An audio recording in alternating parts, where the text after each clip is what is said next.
La anciana de blanco, un cuento de Nathaniel Hawthorne. Los rayos de luna atravesaban dos ventanas profundas y estrechas, iluminando una amplia habitación, ricamente amueblada con un estilo antiguo. Desde una de las ventanas, la sombra de los cristales en forma de diamante se proyectaba en el suelo. La luz fantasmal que entraba por la otra descansaba sobre una cama, colándose entre las pesadas cortinas de seda e iluminando el rostro de un joven.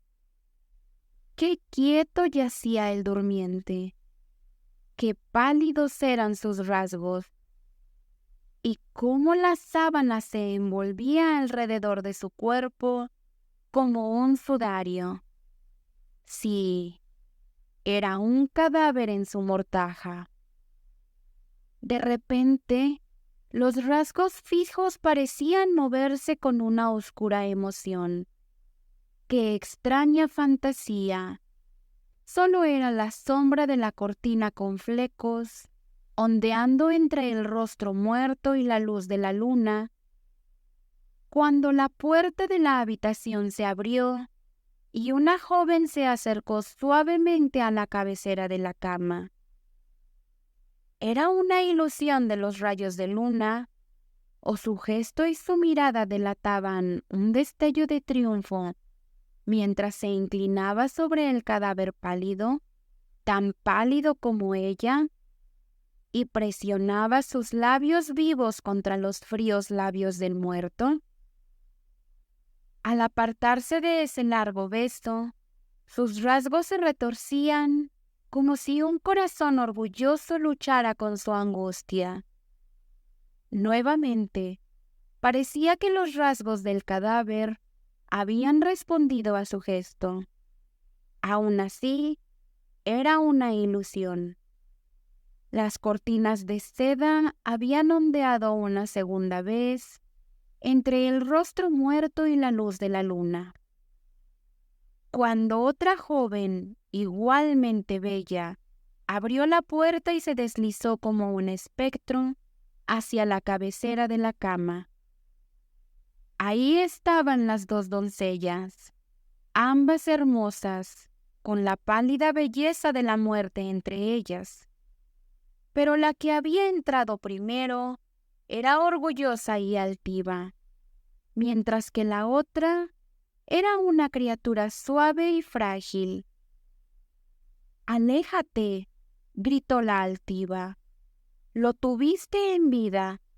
El muerto es mío». «Tuyo», respondió la otra estremeciéndose. «Bien lo has dicho. El muerto es tuyo». La orgullosa muchacha se sobresaltó y la miró con una expresión macabra, pero una mirada salvaje y triste pasó por el rostro de la joven suave, quien débil e indefensa se dejó caer sobre la cama, con su cabeza apoyada junto a la del cadáver y su cabello entrelazándose con sus oscuros rizos. Criatura de esperanza y alegría, el primer sorbo de dolor la había desconcertado. «Edith», gritó su rival. Edith gimió como si una repentina opresión en el corazón la invadiera, y apartando su mejilla de la almohada del joven muerto, se levantó, enfrentándose temerosamente a los ojos de la altiva joven. «¿Me traicionarás?», dijo esta última con calma. «Hasta que los muertos me pidan hablar, permaneceré en silencio», respondió Edith. «Déjanos solos. Ve y vive muchos años, y luego regresa y cuéntame de tu vida. Él también estará aquí. Entonces, si me cuentas sufrimientos peores que la muerte, ambos te perdonaremos». ¿Y cuál será la señal?, preguntó la joven orgullosa, como si su corazón reconociera un significado en esas palabras salvajes. Este mechón de cabello, dijo Edith, levantando uno de los oscuros rizos que caían pesadamente sobre la frente del joven muerto.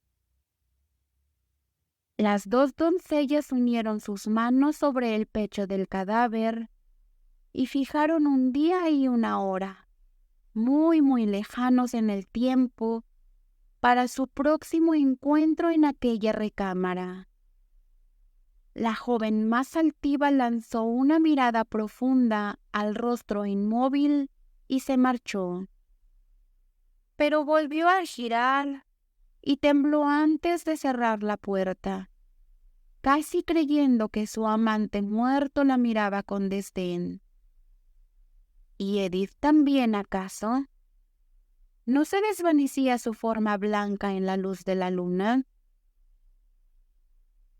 Despreciando su propia debilidad, salió de la habitación y vio que un esclavo la esperaba en el pasillo con una vela de cera, que sostenía entre su rostro y el de ella, mirándola, según pensó, con una desagradable expresión de burla. Elevando su antorcha, el esclavo la guió por la escalera y abrió el portal de la mansión. El joven clérigo del pueblo acababa de subir los escalones y tras inclinarse ante la dama, entró sin decir una palabra.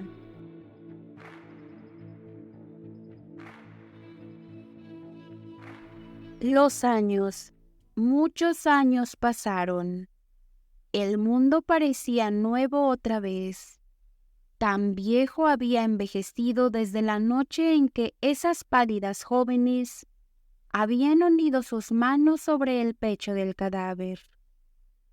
Durante ese intervalo, una mujer solitaria había pasado de la juventud a la extrema vejez, y todos en la ciudad la conocían como la anciana de la mortaja. Un toque de locura había afectado toda su vida, pero era tan tranquila, triste y gentil, tan completamente libre de violencia, que se le permitía seguir sus inofensivas fantasías sin ser molestada por el mundo, con cuyos asuntos o placeres no tenía nada que ver. Vivía sola y nunca salía a la luz del día, excepto para seguir funerales. Cada vez que un cadáver era llevado por la calle, ya fuera bajo el sol, la lluvia o la nieve, ya fuera acompañado por una pomposa procesión de ricos y orgullosos, o por pocos y humildes dolientes, detrás de ellos siempre venía la mujer solitaria, vestida con una larga prenda blanca que la gente llamaba su mortaja.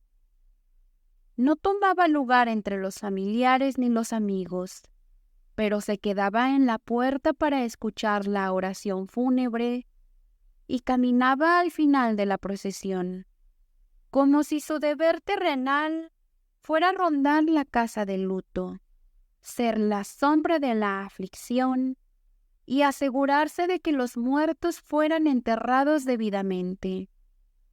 Tanto tiempo había sido esta su costumbre, que los habitantes del pueblo la consideraban parte de cada funeral, tanto como el féretro o el propio cadáver, y auguraban un mal destino para el pecador, a menos que la anciana de la mortaja apareciera deslizándose como un fantasma detrás.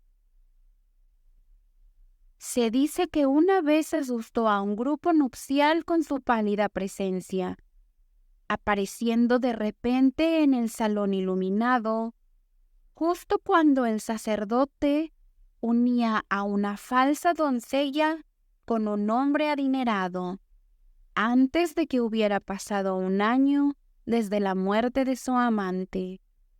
Mal fue el augurio para ese matrimonio. A veces se deslizaba bajo la luz de la luna y visitaba las tumbas de venerable integridad, amor conyugal y virginidad inocente, y cada lugar donde las cenizas de un corazón amable y fiel se desmoronaban. Sobre los montículos de esos muertos favorecidos, extendía sus brazos con un gesto como si esparciera semillas, y muchos creían que las traía del jardín del paraíso, pues las tumbas que ella había visitado permanecían verdes bajo la nieve y cubiertas de dulces flores desde abril hasta noviembre. Su bendición era mejor que un verso sagrado en la lápida.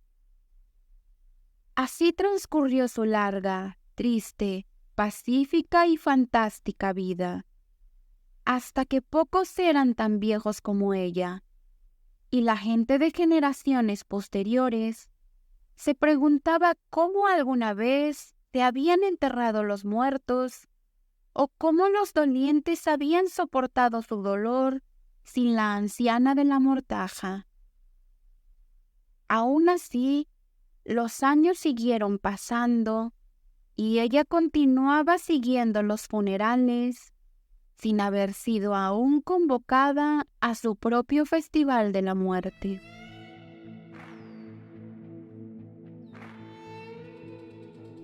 Una tarde, la gran calle del pueblo estaba llena de actividad y bullicio. Aunque el sol solo doraba la mitad superior del campanario de la iglesia, habiendo dejado los tejados y los árboles más altos en sombras. La escena era alegre y animada, a pesar de la oscura sombra entre los altos edificios de ladrillo.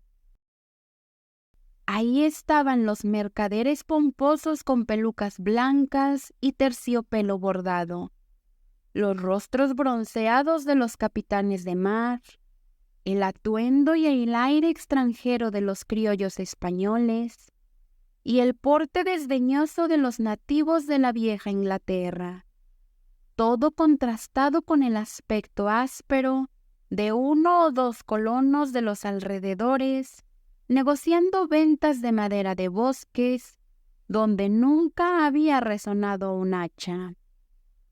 A veces pasaba una dama, inflada en unas enaguas bordadas, equilibrando sus pasos en zapatos de tacón alto y haciendo reverencias con elegante gracia a los ceremoniosos saludos de los caballeros. La vida del pueblo parecía tener su centro no muy lejos de una antigua mansión que se encontraba algo retirada de la acera, rodeada de hierba descuidada, con un extraño aire de soledad que parecía más profundo que disipado por la multitud tan cercana. Su lugar podría haber estado adecuadamente ocupado por un magnífico banco o un edificio de ladrillo cubierto con diversos letreros, o la gran casa misma podría haber sido una noble taberna con los armas del rey colgando frente a ella, y huéspedes en cada habitación, en lugar de la presente soledad.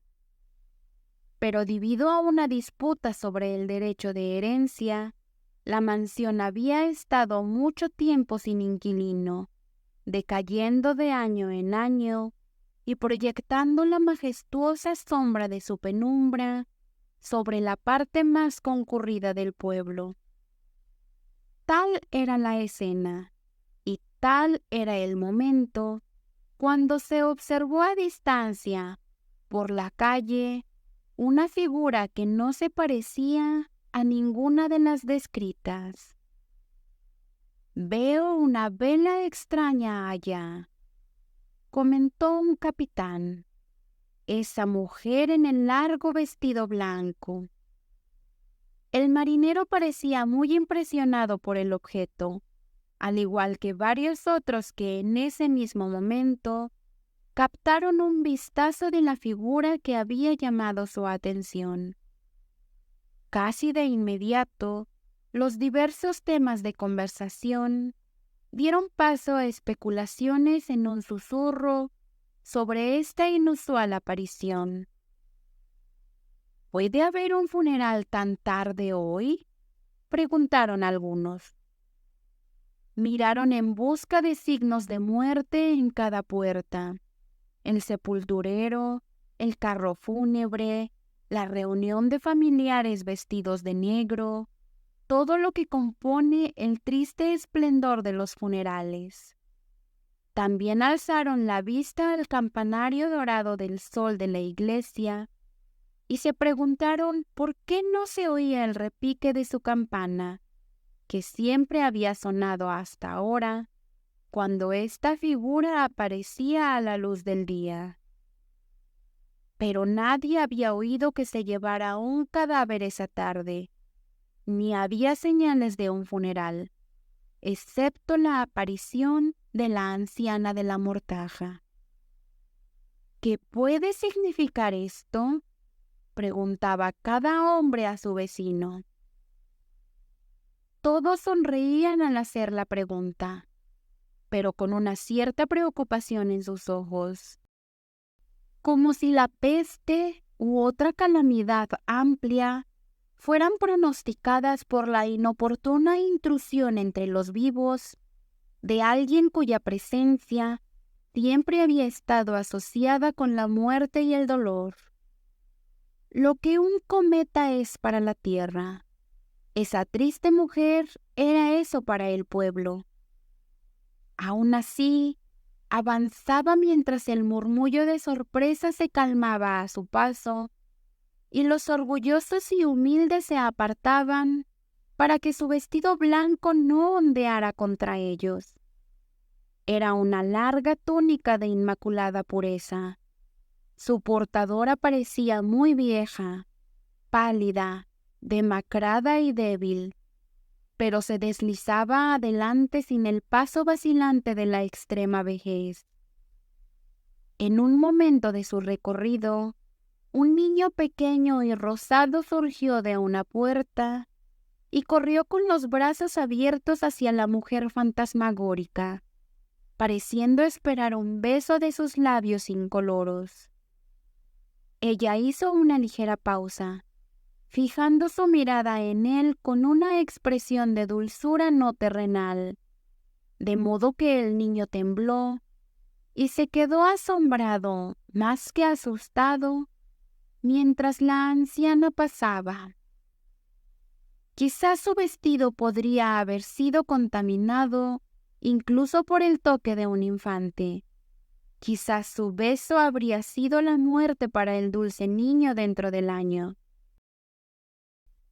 «Ella es solo una sombra», susurraron los supersticiosos. El niño extendió sus brazos y no pudo agarrar su túnica. La sorpresa aumentó cuando la anciana pasó por debajo del pórtico de la mansión desierta. Subió los escalones cubiertos de musgo, levantó el aldabón de hierro y dio 3 golpes. La gente solo pudo conjeturar que algún viejo recuerdo que perturbaba su confundida mente había llevado a la pobre mujer a visitar a los amigos de su juventud, todos ellos ya marchados de su hogar desde hacía mucho tiempo y para siempre, a menos que sus fantasmas aún lo frecuentaran, compañía adecuada para la anciana de la mortaja. Un hombre de edad se acercó a los escalones y, descubriéndose reverentemente su cabello canoso, intentó explicar el asunto. «Nadie, señora», dijo, «nadie ha habitado en esta casa en los últimos 15 años. No desde la muerte del viejo coronel Fenwick, cuyo funeral quizá recuerde haber seguido. Sus herederos, Estando en desacuerdo entre ellos, dejaron que la mansión se deteriorara. La anciana miró lentamente alrededor con un ligero gesto de una mano y un dedo de la otra sobre su labio, pareciendo más sombra que nunca en la penumbra del pórtico. Pero de nuevo levantó el martillo y dio, esta vez, un solo golpe. Podría ser que ahora se escuchara un paso descendiendo por la escalera de la antigua mansión que todos habían pensado que estuvo deshabitada tanto tiempo.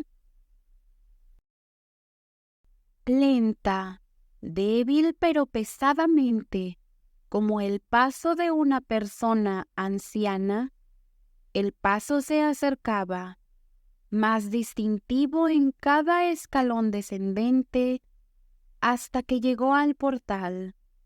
La traba cayó desde el interior. La puerta se abrió. Una última mirada hacia el campanario de la iglesia, de donde acababa de desvanecerse la luz del sol, fue lo último que la gente vio de la anciana de la mortaja. ¿Quién desató la puerta?, preguntaron muchos. Esta pregunta, debido a la profundidad de la sombra bajo el pórtico, no pudo ser respondida satisfactoriamente. 2 o 3 hombres ancianos, mientras protestaban contra una inferencia que podría sacarse, afirmaron que la persona dentro era un esclavo y guardaba un singular parecido con el viejo César, que había sido esclavo en la casa, pero liberado por la muerte hacía unos 30 años. Su llamada ha despertado a un sirviente de la antigua familia, dijo uno, medio en serio. Esperemos aquí, respondió otro. Más invitados llamarán a la puerta pronto, pero la puerta del cementerio debería abrirse.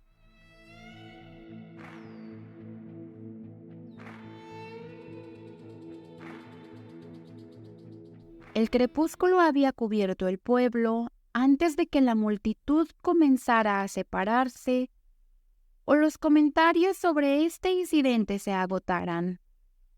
Uno tras otro se dirigían a sus casas, cuando un carruaje, un espectáculo poco común en aquellos días, entró lentamente en la calle.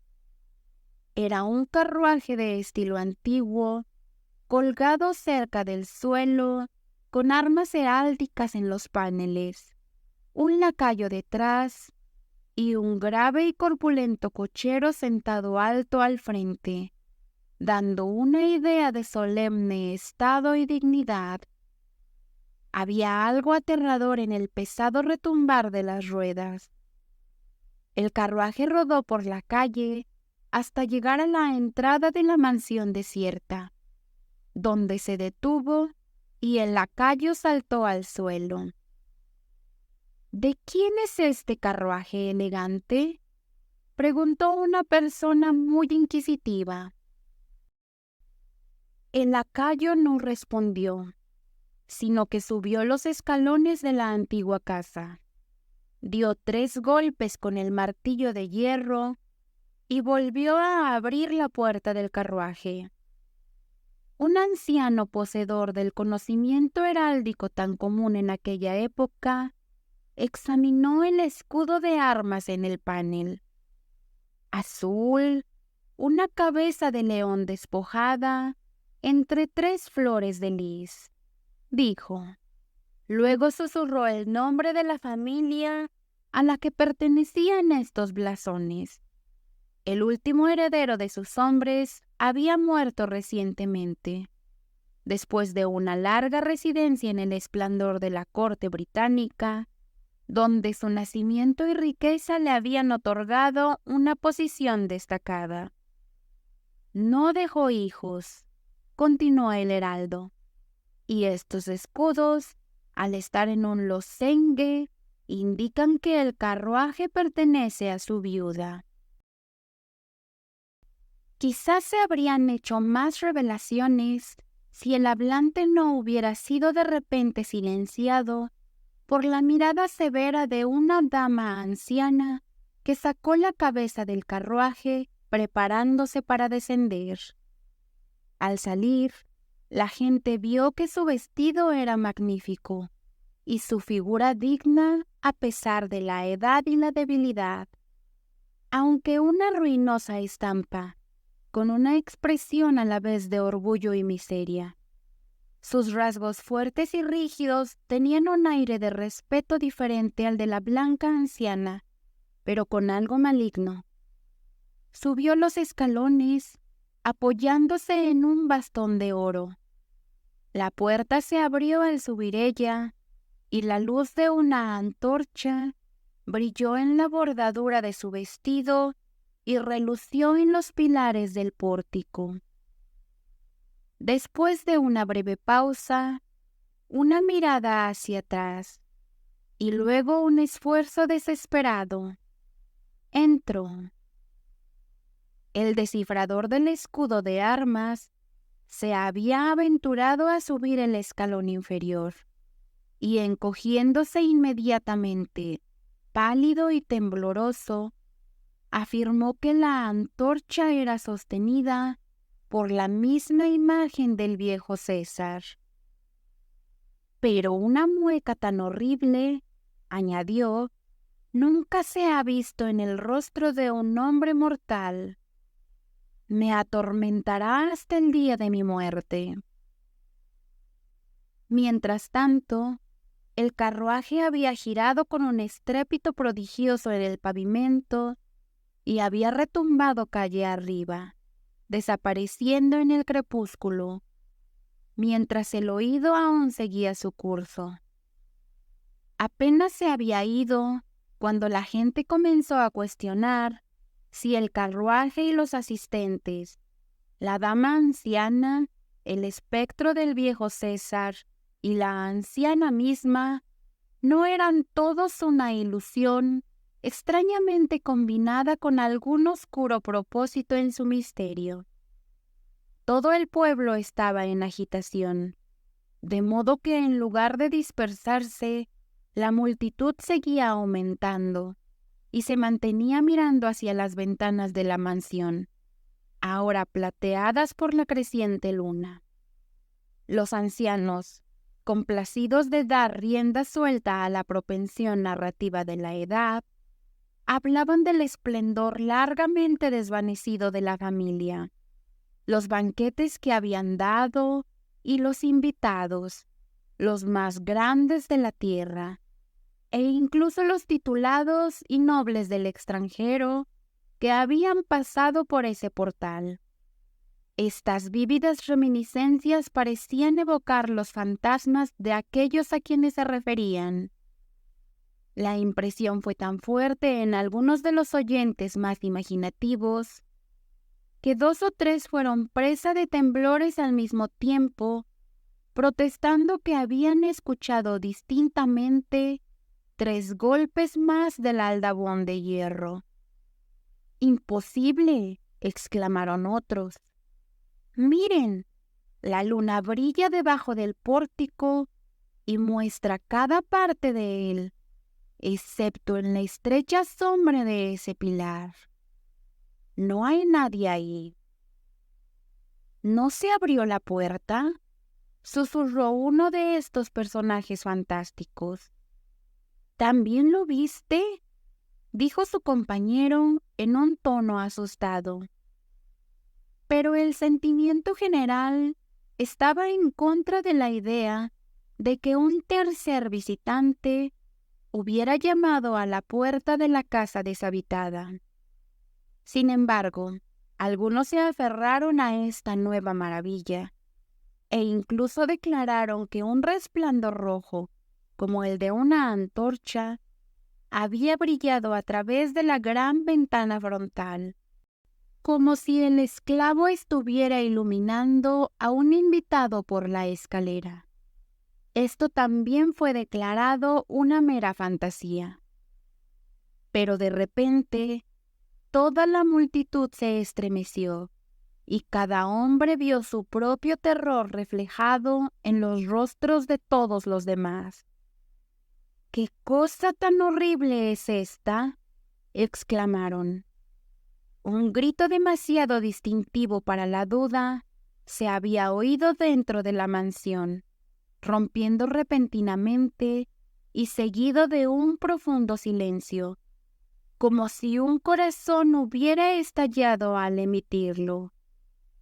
La gente no sabía si huir del mismo vistazo de la casa o apresurarse temblando a buscar el extraño misterio.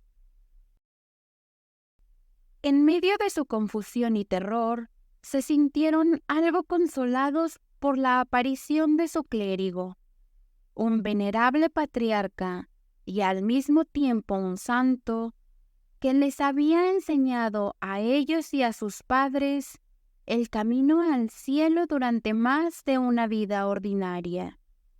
Era una figura reverenda, con largo cabello blanco sobre sus hombros, una barba blanca sobre su pecho y una espalda tan encorvada sobre su bastón que parecía estar mirando hacia abajo continuamente, como si eligiera una tumba apropiada para su cansado cuerpo.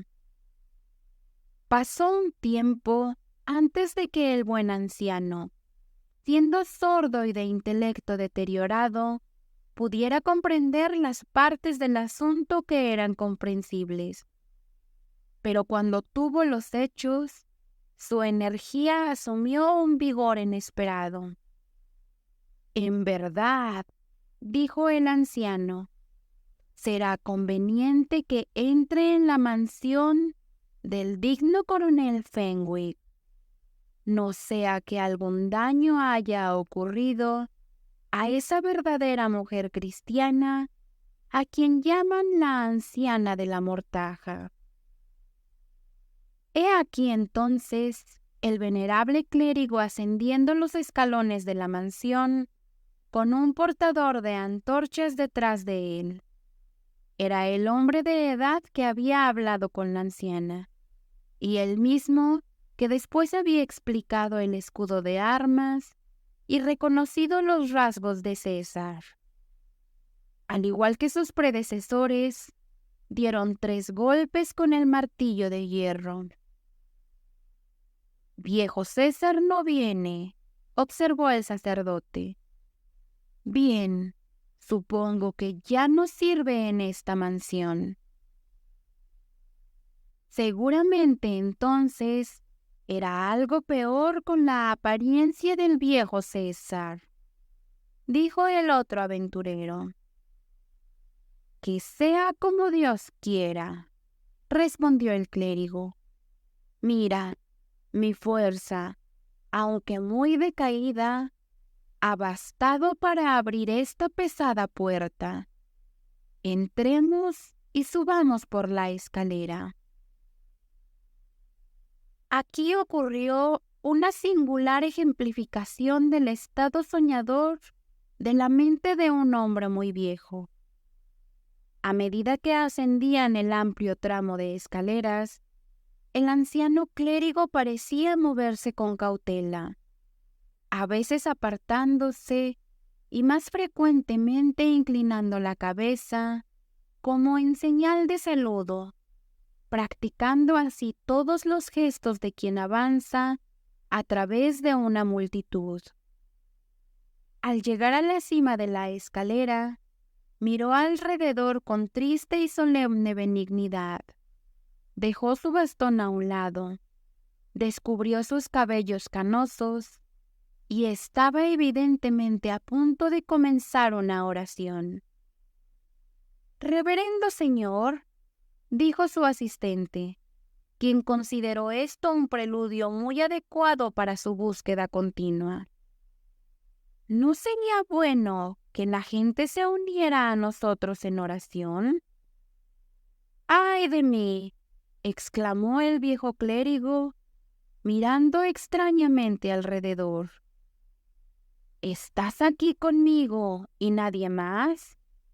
En verdad, los tiempos pasados estaban presentes para mí y pensé que iba a hacer una oración fúnebre, como tantas veces antes, desde la cabeza de esta escalera.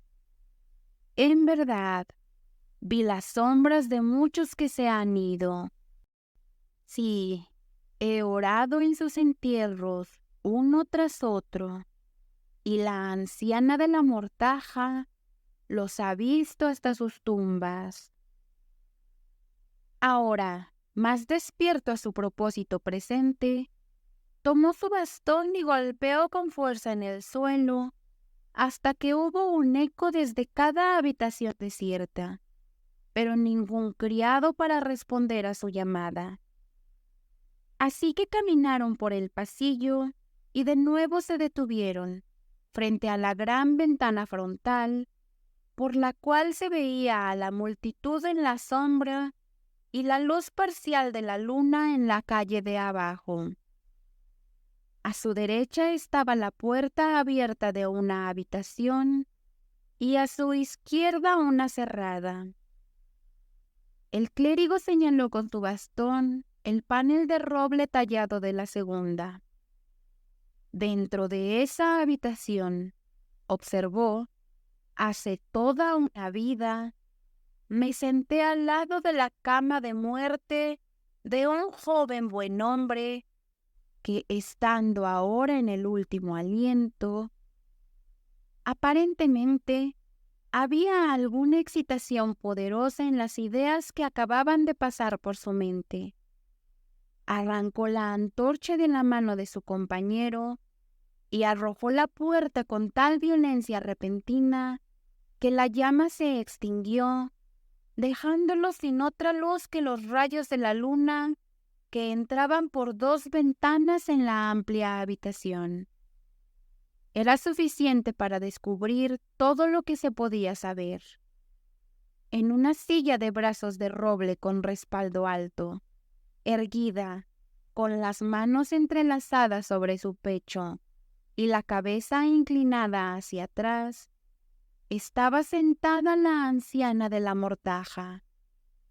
La dama majestuosa se había caído de rodillas, con su frente sobre las rodillas santas de la anciana, una mano sobre el suelo y la otra presionando convulsivamente contra su corazón. Sostenía un mechón de cabello, antes negro, ahora descolorido con un moho verdoso. Cuando el sacerdote y el laico avanzaron a la habitación, los rasgos de la anciana asumieron una semejanza de expresión cambiante que les hizo confiar en escuchar la explicación completa del misterio con una sola palabra. Pero solo era la sombra de una cortina raída que se movía entre el rostro muerto y la luz de la luna. «Ambos muertos», dijo el venerable hombre. «Entonces, ¿quién revelará el secreto? Creo que titila en mi mente como la luz y la sombra sobre el rostro de la anciana, y ahora se ha ido».